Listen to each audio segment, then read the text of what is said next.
And we are back. 5:42 is the time, and our developing story this morning, of course, is the BART not striking. That's the story. That we were expecting a BART strike today, but that did not happen, so the trains are running this morning.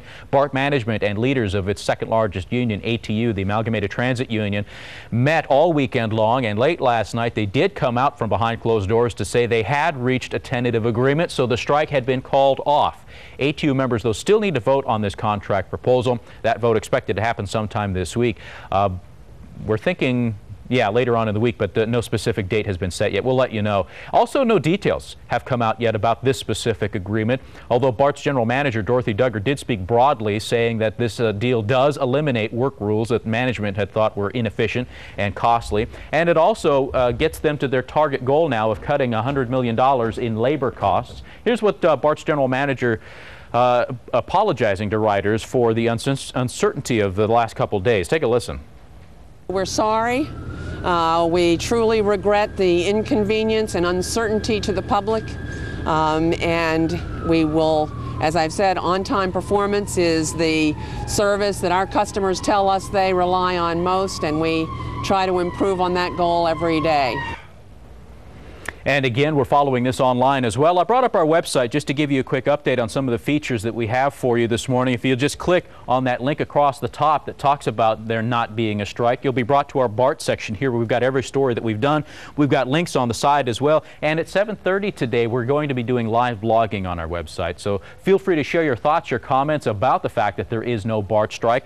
Did you get caught in a lurch? Are you still this morning taking some sort of alternative way to work regardless of a strike or not? Did you make commitments to be in a carpool that now you find yourself committed to going through with, even though the trains are running today? So let us know if this somehow impacted your life, if this last minute agreement here came too little too late for you. Talk to us. Be part of the conversation this morning. KRON4.com.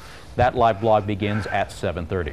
All right, but at 5:45, let's get over to the traffic desk right now. George Rash is keeping an eye on the morning commute, one that we thought might be a nightmarish situation, George, but thankfully not. Thankfully not, James. We are, in fact, right now tracking the commute in Marin County, which would likely have seen heavier traffic perhaps from 37 and from 580 to downtown Oakland. So I have a question for Evelyn, since we're going to the Weather Center.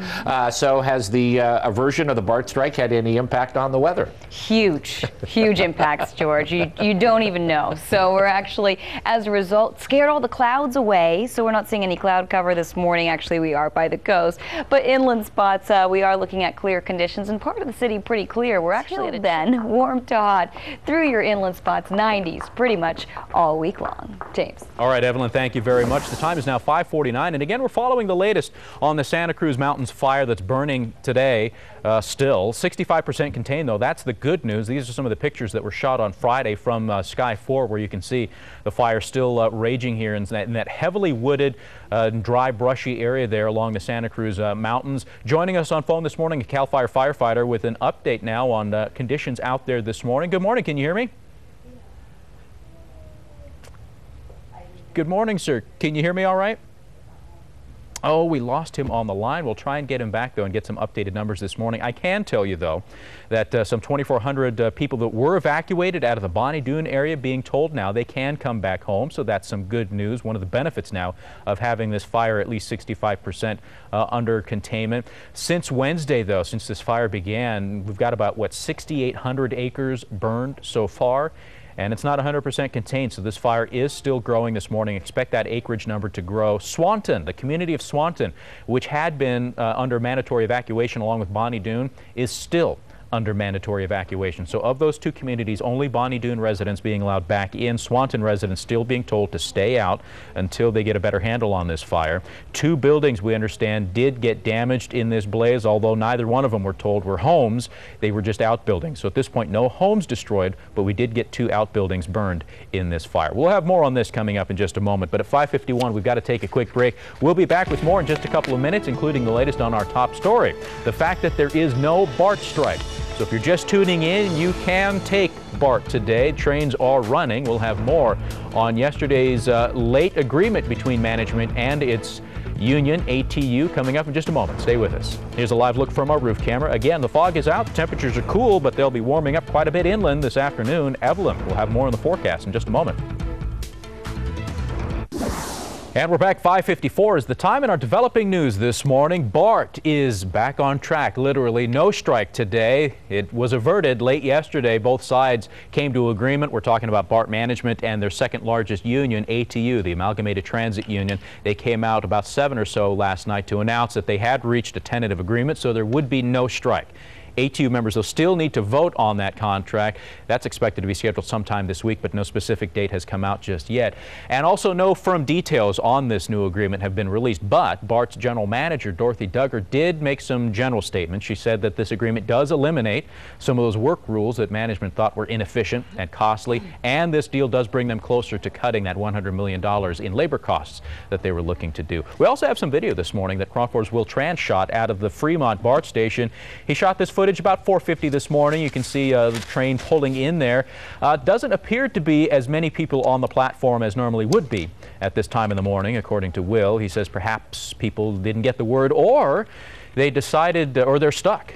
They've already made commitments to take carpool, so they're going to do that, or they've already called in sick or taken some vacation time for today to avoid the nightmare that would have been the nightmare that apparently never came this morning because of this this contract deal that was struck. So that's some of the video that we had this morning to show you as well. And don't forget to keep it here on KRON 4 on our website at KRON4.com. We're going to begin live blogging this morning at 7:30. Get some reaction to the BART strike being called off. Were you caught between a rock and a hard place? Have you already committed to taking carpool, or have you already cashed in some vacation time to avoid this morning's commute? And now, of course, it was all for nothing.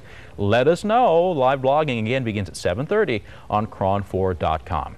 All right, we'll also want to give you a quick update on the box office results over the weekend here before we go to break.